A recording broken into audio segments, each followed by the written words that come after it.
Hello, everyone. Thank you so much for being here today on our Tuesday. And my name is Vicki Townsend. I'm the founder of the theCafeD. I'm so happy to have you here today because today's topic on Tuesday is a really, really important one. I actually posted a question about if you felt like your divorce was a crisis, and I got a lot of response to it. And so I would love to hear from you if you think that your divorce was a crisis. And today, I have the amazing Dr. Susan Mesa with us, and I want to tell you a little bit about her so that you understand why she is not only an expert because she's a psychologist, but because she's gone through some crises herself. So let me tell you a little bit about her. She's a psychologist with her PhD in counseling psych and an MBA. Good girl. Transformation consultant working with both individuals and organizations. She's the widow of a retired Navy veteran. She's the mother of a 26-year-old son, Nick, who was a childhood cancer survivor with non-Hodgkin's lymphoma. Susan believes that all of us have the potential to use our crisis to be better than we were before.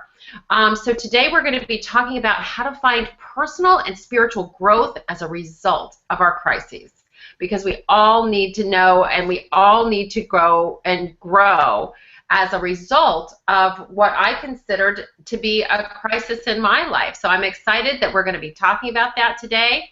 I know that many of the people here at the theCafeD would like to believe that there is something good that comes out of this crisis. And although you have not been divorced, Susan, you are certainly an expert on this crisis. So I want to bring you in and say hello. Hello, Vicki. Thanks for having me on today. Oh, I'm so excited that you're here. Susan, this is such an important topic. It's an important topic for me, and I'll tell you why. Because I didn't realize until you and I talked that it really was a crisis in my life. That it was something that I was, you know what, it hit me from both sides, and I didn't know how to deal with it. And I think all that numbness that I had was a part of that. So can you share how you became a crisis expert? Absolutely.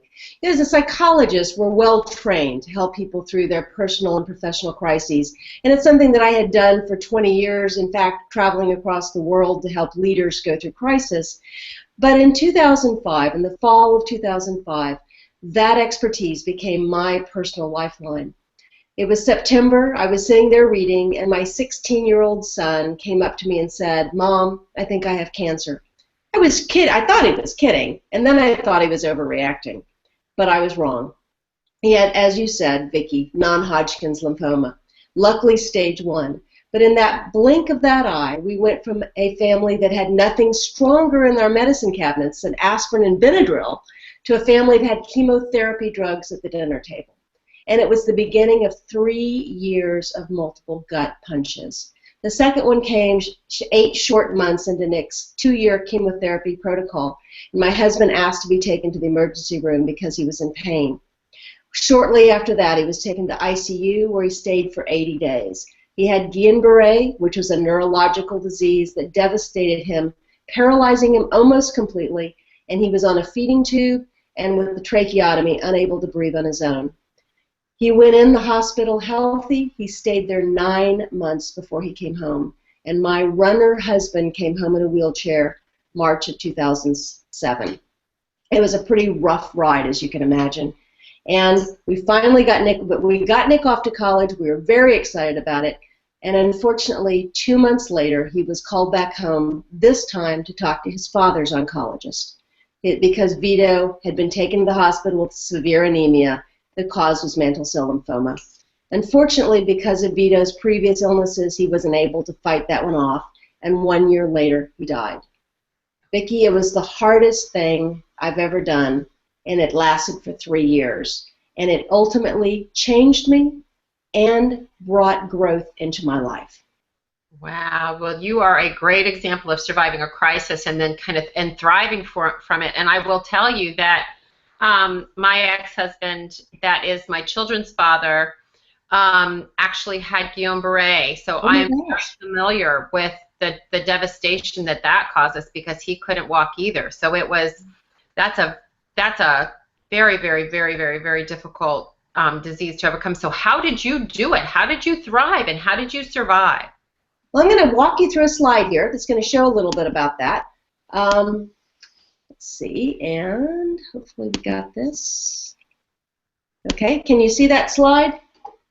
No, I'm seeing your beautiful face. Well, that's a good thing. All right, let me just make sure I've got this on right. And if not, I'll just walk you through it. Let's see, I've got entire screen. Ah, there we go.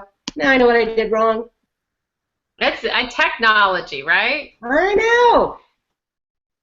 There you go. How about that? Now I got it. Yay! So I want to talk a little bit about both the process of crisis and what I go through, what I went through, what my clients went through. And so it starts off with, you know, first let's define a crisis. And to me, you're talking a little bit, Vicki, which I thought was a great question. Do people think they're going through a crisis? So I want to define it. For me, it's anything that takes you to your knees, anything that disrupts your normal functioning and prevents you from using the coping skills that normally work for you. And so graphically, I tried to, you know, you're thrown for a loop. Okay, you're coming along and all of a sudden you're functioning normally and you get catapulted from that. And what typically happens to people is they get flattened. Okay, they end up way under functioning. It's hard for them their body's not working, they're not sleeping well, their mind is not working, they're either can't remember a thing or they actually are in a situation where the mind monkeys have taken over and running random thoughts through their minds obsessively. And obviously emotions are all over the place. From there, what I think happens is you start to get it together and you become what I like to call the walking wounded. Okay? And you're sort of you're moving forward, but you are running on empty, and it doesn't take much to actually get you to fall back down again.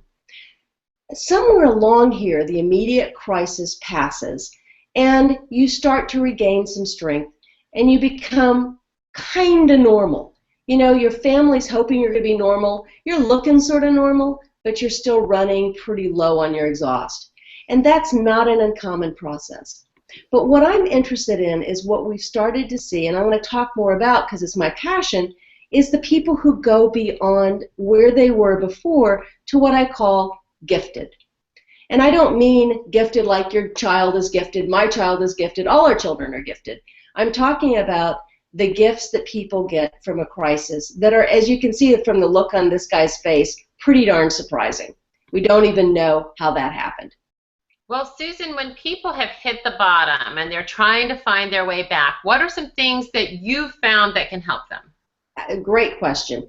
So two things happen. First is you got to get grounded again. You've got to be eating right. You've got to be breathing. You've got to be moving your body because you've pretty much in a crisis gone out of your body. You're not really inhabiting it. And so in order to move forward well, you got to actually be in it. And I hope this is one of the things people will hear is you've got to set an intention. And we'll talk more about that. But it's about who do I want to be in this process? Who do I want to be in this crisis? Viktor Frankl was my hero from 20 years ago, and he, as you guys may know, was in the concentration camps and lost all of his family. But what he said that stuck with me always was, even in the midst of our most difficult times, we have a choice, and that choice is who we will be. I just got goosebumps. Yeah, I love that quote. It's really helped my life tremendously. You know, going to that walking wounded, I think the thing that sort of gets you moving once you've gotten grounded and you know your intention, because that intention is your compass in many ways. It knows, you know, the direction you're going to take, at least as far as your own behavior. But the next thing you have to do is you have to start leveraging your strengths. You know, maybe you're great at resilience. Maybe you're great at gathering people together. Maybe you're great at understanding complex situations. You start leveraging those. Second thing I think you have to do is you have to manage those mind monkeys because they will make you crazy. They will take over your mind. And learning how to shut them down, distract yourself. You know, my personal favorite was trashy romance novels. When I wanted to not think about anything else, I had a stack of those. And I think the third thing that makes the huge difference is a community of support. And that's friends, it's family, your church, your synagogue, it's caring professionals. And I think this is where CafeD really brings a lot to a crisis because it gives people a resource, a community of people going through similar things and resources to draw on. To get to that kind of normal, That's where you have to put on your own oxygen mask. If you're not taking care of yourself, and as often many of us do, taking care of others instead in a crisis, we're never going to get fully recovered. And then the final thing that I think you have to do to get through this is that you've got to let go of what no longer serves you. Because the reality is you may have relationships in your life that don't serve you, or a way of spending, or you may have a way of thinking about things that doesn't serve you. And if you can't let go of that, you're going to be held back much longer than you should be. Wow, I understand that. That's amazing. That was fantastic. What a great visual that was. So I know that the idea of finding growth in crisis is where your heart is. So let's talk about that for a minute. And this might seem counterintuitive to someone in a crisis. How could good come out of a crisis? How could good come out of this divorce? Yeah, it's a great question. And can you see me? Let me see it. Yeah, I see your pretty face. Hey, good. Okay, just want to make sure. That technology thing always throws me for a loop. So, first, I don't think that the pain that many people feel when they go through a crisis is necessarily a good thing, because crises are disruptive, and they're just going to disrupt our lives, and oftentimes pain comes from that.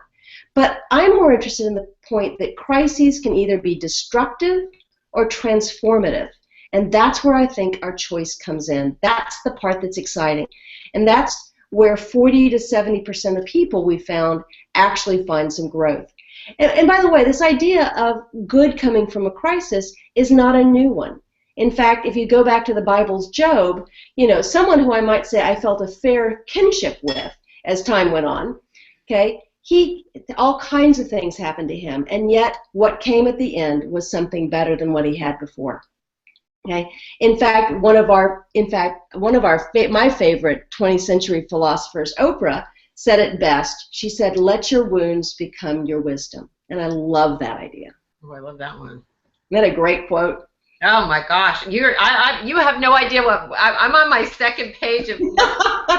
Thank you. This has been great. I hope that everybody out there is taking notes, and we'll have this available for people to rewatch again and again. So let your wounds become your wisdom. Oh. Or turn your wounds into wisdom. I think that's the correct quote, but it's close enough. Turn your wounds into. Okay, I love it. Okay, so what are ways in which people might be gifted in this process? Yeah, great question. So one of the things that I want to point out first is very rarely do people understand the gifts at the time. It's sort of a rare person who, in the middle of a crisis, goes, "Oh my gosh, look at this great gift I got." Usually we're just trying to get through the dang crisis. Okay, it happens occasionally, but for the most part, it needs that time to go by. We need some perspective that comes from time. We need a chance to rest. We need a chance to reflect. And oftentimes, it's not until we get into that next part of our life that we look back and say, "Oh my gosh, look how I've changed." In fact, I often find it's talking to my clients, I'm asking the questions, and they're going, "Oh my gosh, I hadn't realized how much I'd changed." But one of the most common ways people change and find a gift in it is this idea of appreciation of life, of greater empathy and compassion. And so it's the one that you probably see the most. I mean, Shawshank Redemption, one of my absolute favorite movies. This man goes through incredible crises, incredible unfairness, and he ends he gets out of prison, and where is he? He's on the beach, finishing a boat, and he's glowing. He's so happy with the appreciation of his life. I love that. Yes, absolutely. I have a quote that's up on the theCafeD on our public page that is, in time you will understand. I'm messing up the quote, but in time you will understand why this all happened. It will make sense at some time, and you will grow from it if you choose to, right? I love that. That is a great quote. Yes, I have to look for that one on the public page. Yes, the public. We've got public and private. So does knowing you can get the gifts from a crisis help alleviate that pain maybe a little bit? I think we can. Let me come back to that in a minute because I want to walk through the rest of them. Okay. Okay. Yeah. Believe it or not, there's actually 5 ways. So I want to talk through some of those. In addition to the greater appreciation, life, there's also compassion and empathy people get. And I think, Vicki, you're a great example of this. Having gone through divorce, you developed great compassion and empathy for people going through that to the point of wanting to help them. Yeah. One of my favorite examples of this is, I call him the millionaire introvert. He's a guy that I know who's well known in the Dallas area, who lost, unfortunately, a child early in his life. And although this is somebody who prefers not to talk to large numbers of people or even have a whole lot of conversations outside of intimates, he volunteers regularly at his church helping families that have lost their child, and he's always on call to do that.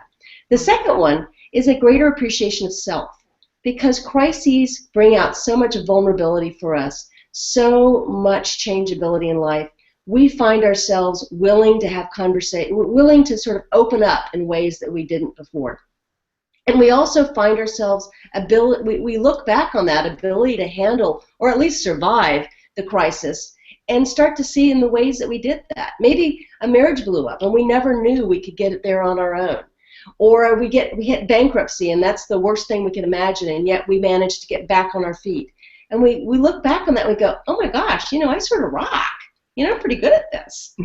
And one of my examples as a client, Robert, who had not only professional crisis, but he also had cancer. He called me one day to walk through a crisis that was really bothering him, and I didn't have to say a thing. In the middle of the conversation, he said, oh my gosh, I get it. Everything that I've done up until now has prepared me to get through this crisis. And that moment, he saw it.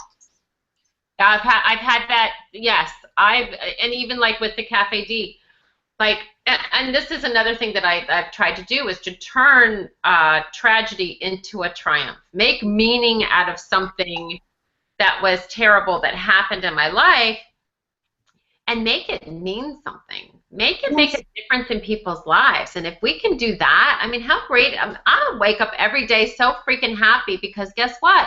I was prepared for that. So, maybe that, I believe that is my bigger picture here. It was. You're reading the script ahead of me here, Vicki. Oh, I'm sorry.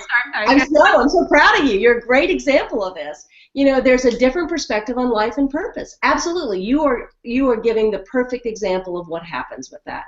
Is that things get, priorities look different to you. What's important to you looks different.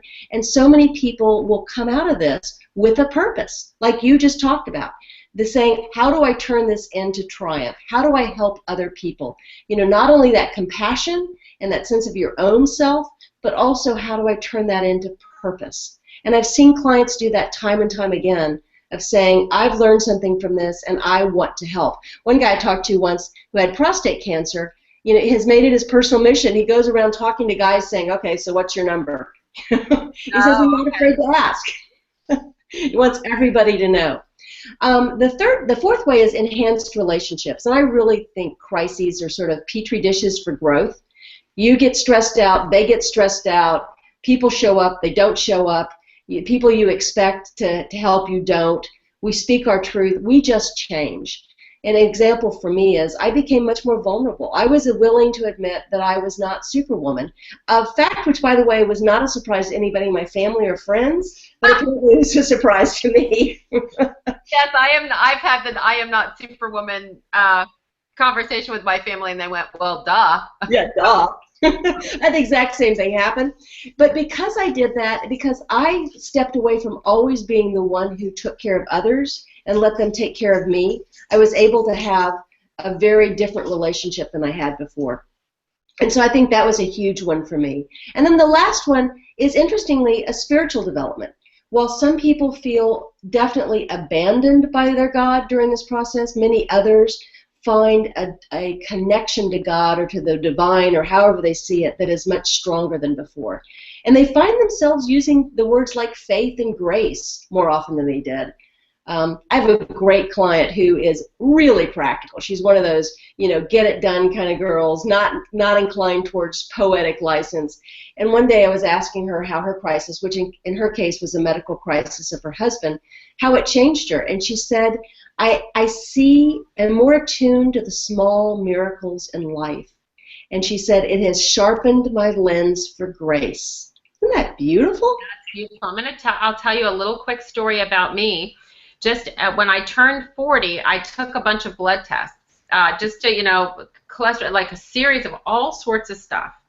And in there was a Hep C test. Mm-hmm. And it came back positive. And I was a mess because I was getting a divorce, and at the time it was interferon, which is a chemotherapy drug, which I knew, I knew that I was gonna, and I had a 50-50 chance, and I knew that I was going to either make it or not make it, and maybe I wasn't going to see my children graduate from high school, but I knew no matter what I was going to do, I was doing it alone. And long story short, it ended up being a false positive. Oh, yay. And I've got to tell you something. That was the best crisis that could have ever happened to me, because it really turned on a lot of things about what's important, what matters, why am I here? And I knew at that moment that the most important things to me were my children, and that I would do whatever it took to make sure that my children were always protected. So it really, some of these crises can put things into perspective, and definitely a spiritual development came from it, because I saw my greater purpose, and I felt, there's a question as to whether it was ever a false positive or whether I had a bunch of people praying for me. And I wouldn't be surprised if it was a little bit of both. You know what, Vicki, we had a similar situation with Nick. At one point, he was in the hospital. He weighed 80 pounds, and the doctors came to us and said, he has a fungal infection, and it's bad, and we don't know how bad. And so I alerted my entire prayer chain, and we kept waiting for the results, and they finally came back, and they said, we can't find it. We can find out where it was, but we can't find it. So I think you and I both had a miracle there, and that's what I choose to believe. And that, by the way, takes to the question of, does knowing good can come out of this help the crisis? Right. And I think that if you think about it, having something positive that you can anticipate, having hope in a crisis that something good's going to come out with it, maybe doesn't make the pain completely go away, but if you're concentrating on good things and you're looking for good things, then I think it disrupts that pain in some important ways. Yes, oh, absolutely. So what seems to be the difference between those who thrive or those that kind of stay stuck? Because we have a lot of that. I'll be really honest, on the CafeD, I see it a lot, and I think it's a part of the process too, but a lot of people seem to want to stay stuck in the victimhood of the crisis. And I think what did you call it? Let me go back a couple of pages here. You called it the walking wounded. Yeah. And I see a lot of that. And what is the difference, and how can we help those people go from victims and walking wounded into thriving and fulfilled men and women?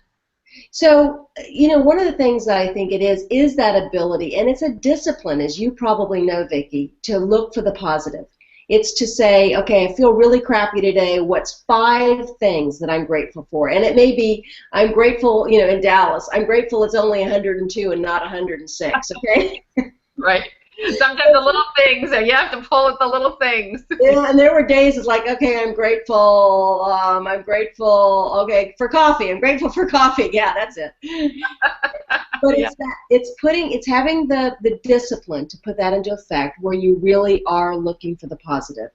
The second thing I think is, oftentimes it is a community of support, because not only are they with us to help us, they often will keep a hold of our best selves until we're ready to reclaim them. Okay, they're the ones who know us and know us when, and sort of will gently nudge us and say, okay, so, you've sort of been grousing around for the last 6 months. It's getting a little boring. I love you, but hey, can we go out?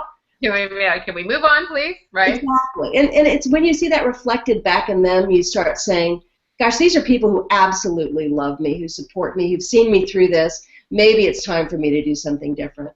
But the third thing, as you talked about it, really is, can you look at the desire for growth? Do you have a stronger desire for growth than you have a desire to stay wounded? And Carolyn Mace wrote this great book, Why People Don't Heal and How They Can. And she talks about that we do have, as you said, Vicki, a society of woundology. It's sort of like I put out my wound, you put out your wound, we're going to talk about our wounds, and if I'm wounded, then maybe I don't have to be fully responsible because of the bad things that happened to me.